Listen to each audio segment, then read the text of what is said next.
আমরা আর পুরানা গাছের বস্তা পচা রাজনীতি বাংলাদেশে দেখতে চাই না। ইতিমধ্যে যুব সমাজ এই ম্যান্ডেট দিয়ে জানিয়ে দিয়েছে, আমরা বাংলাদেশে পরিবর্তন চাই, আমরা মানবিক রাজনীতি চাই, দুর্নীতি মুক্ত বাংলাদেশ চাই, ফ্যাসিবাদের ছায়া মুক্ত বাংলাদেশ চাই, আধিপত্যবাদ মুক্ত বাংলাদেশ চাই।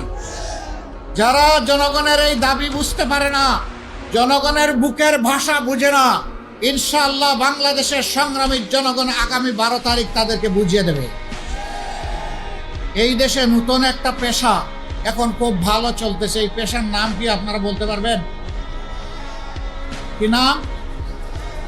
চাঁদাবাজি। আপনারা কেউ চাঁদাবাজের ভাই হইতে রাজি আছেন? পিতা হতে রাজি আছেন? সন্তান হতে রাজি আছেন?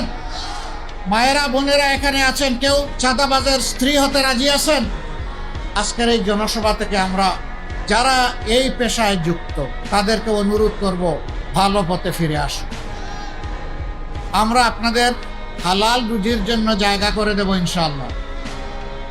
অন্য 10 জন যেভাবে সম্মানের সাথে সম্মানের পেশায় যুক্ত থেকে দায়িত্ব পালন করে পরিবারকেও দেয়, দেশকেও দেয়, আপনিও তাই পালন করবেন এবং আপনিও বাংলাদেশের একজন গর্বিত নাগরিক হবেন।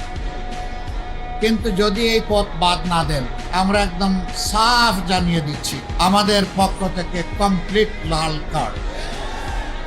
এই চাঁদা আমরা তো করার প্রশ্নই উঠে না। চাঁদাকে আমরা ঘৃণা করি, এটা ভিক্ষার চেয়ে নিকৃষ্ট। তারা যদি ন্যায়ের পথে, কল্যাণের পথে, স্বাভাবিক জীবনযাপনের পথে ফিরে আসে, মোস্ট ওয়েলকাম। আমরা সম্মান দেখাবো আর বলবো, জানা সূত্রে যাদের চাঁদা এনেছ তাদেরটা ফেরত দিয়ে দাও।